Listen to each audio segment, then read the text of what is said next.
皆さんこんにちは、なるです。今回は山の絶景スポットを紹介します。私が訪れたことのある場所で特に魅力的だと感じたスポット6つをピックアップしました。私が行ったことある場所なので皆さんでもきっとたどり着ける場所です。ぜひ参考にしてもらえたら嬉しいです。紹介するスポットに行くと想像以上の絶景が待っていると思います。私よりも皆さんの方がいろんな素晴らしい景色を知っていると思うので、ぜひコメントで皆さんのおすすめスポットも教えてください。それでは早速紹介していきます。まず一つ目に紹介するのはミューネヒュッテです。四国で有名な山といえば剣山です。福島県西部にあり、日本百名山にも選ばれています。標高1955メートルで西日本で2番目に高い山として知られています。特に山頂近くは背の高い木々がなく笹に覆われているため見晴らしは絶景です。展望デッキからは360度のパノラマ風景が楽しめます。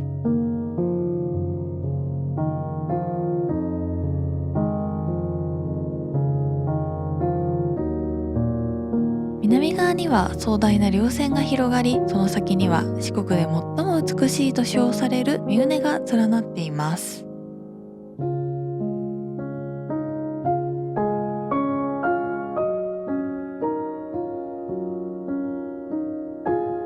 三畝に向かう途中には白髪避難小屋があります。ここからは目の前に三畝の全貌を見ることができます。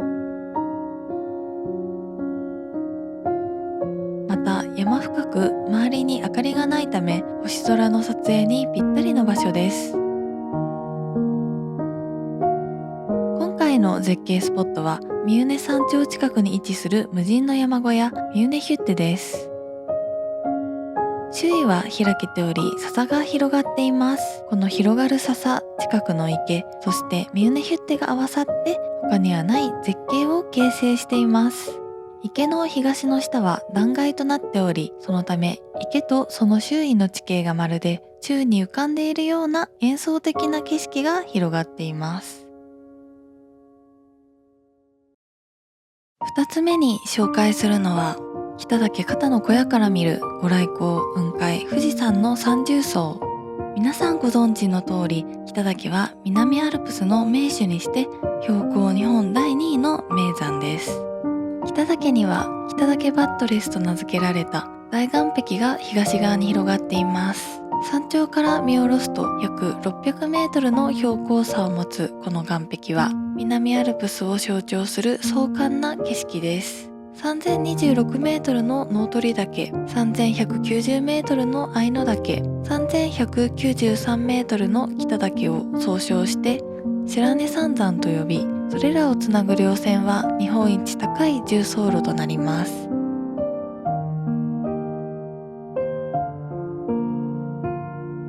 また近くには同じ南アルプスの百名山である甲斐駒ヶ岳と千丈ヶ岳を見ることができます。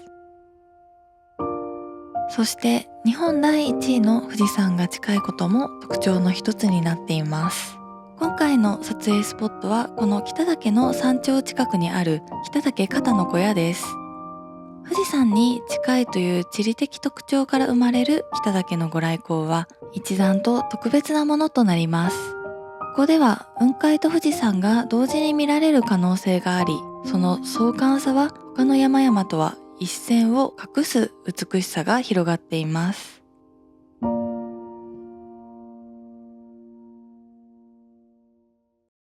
3つ目に紹介するのは尾瀬ヶ原です。本州最大の湿原がある尾瀬ヶ原は東西 6km、南北 2km にわたる広大な湿原です。尾瀬ヶ原は2つの百名山に挟まれていて、これを見ながらのトレッキングは至高のひとときです。早朝に尾瀬ヶ原に行けば朝もやに包まれた湿原を見れる可能性があります。この神秘的な風景は尾瀬を代表する景色の一つです。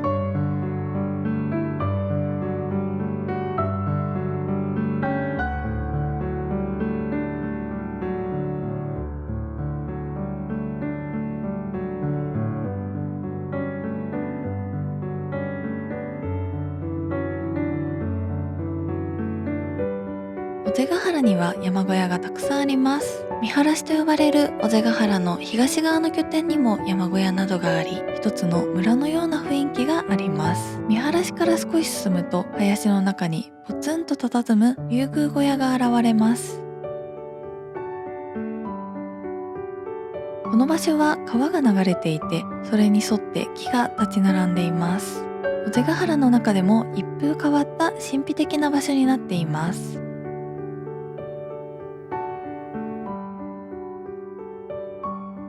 尾瀬ヶ原には大小さまざまな池があります。湿原の低炭層にできるこうした水たまりは池塘と呼ばれます。池塘に火打ちヶ岳が映り込み、逆さ火打ちを見ることができます。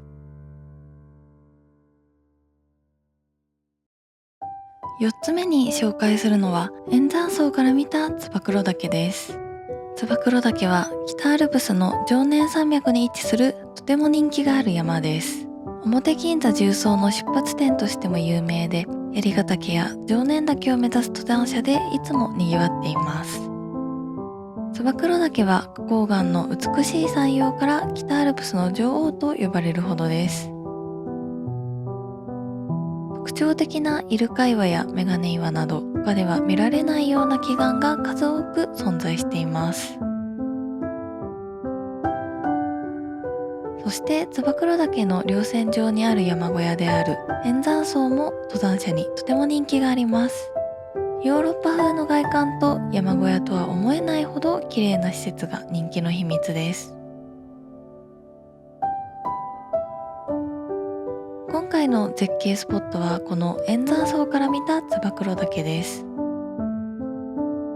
円山荘は燕岳の美しい山容を見るのにちょうどいい場所に位置しています。私が訪れた際は燕岳が半分霧に覆われた幻想的な姿を見ることができました。さらには円山荘からはご来光や夕日を見ることができます。ご来光や夕日の時間が近づいたら外に出てその美しい瞬間を見ることができるので、とても便利な場所です。5つ目に紹介するのは鳥海山の影鳥海。鳥海山は山形県と秋田県にまたがる標高2236メートルの活火山で、日本海の海抜0メートルから標高2236メートルの高さまで立ち上がっています。海に近いため登山中も海を身近に感じることができます。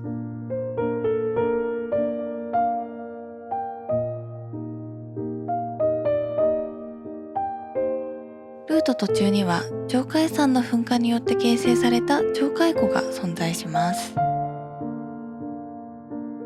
の一帯は高山植物の宝庫で、7月中旬から8月上旬にかけては鳥海アザミ、鳥海ふすま、チングルマなどの花々で彩られます。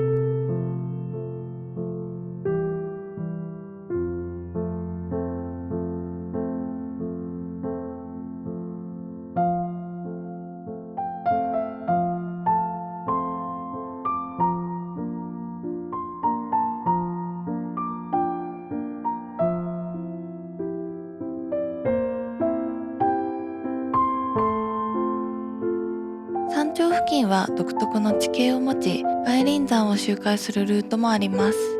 深山や外輪山の景色は火山独特の岩肌と壮大な眺望に圧倒されます。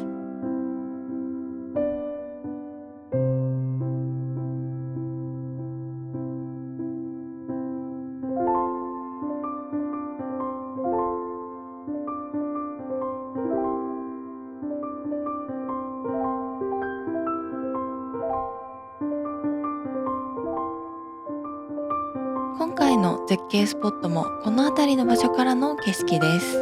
条件が揃うと山頂や外輪山から朝日を浴びた影鳥海と呼ばれる現象が見られます。これは鳥海山が朝日を受けて黒いピラミッド型のシルエットとなる壮観な光景です。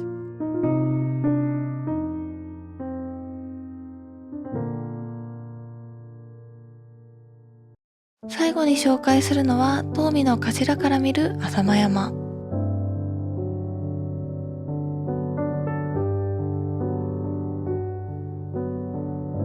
本を代表する活火山浅間山は現在も活発に活動しています。浅間山の山頂近くは祝々しい、まるで別の惑星に来たような景色が広がっています。浅間山は三十磁気火山で、第一外輪山は黒布山、剣ヶ峰、第二外輪山は前掛山で構成されています。第一外輪山と第二外輪山の間にある湯の平や西の河原と呼ばれる場所があります。この場所は低い樹林帯が生育する地域で、秋になればカラマツの紅葉がとても綺麗な場所です。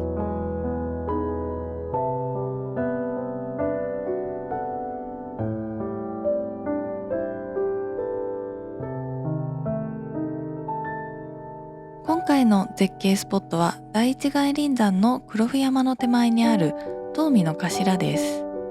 この場所は比較的簡単に行けるにもかかわらず、浅間山の展望が抜群です。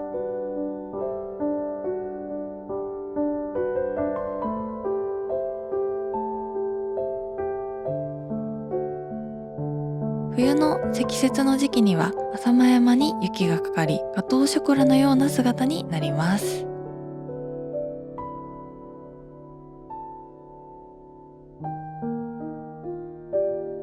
今回の動画はここまでです。皆さん絶景を楽しんでもらえたでしょうか？それではまた次回の動画でお会いしましょう。チャンネル登録、高評価よろしくお願いします。バイバーイ。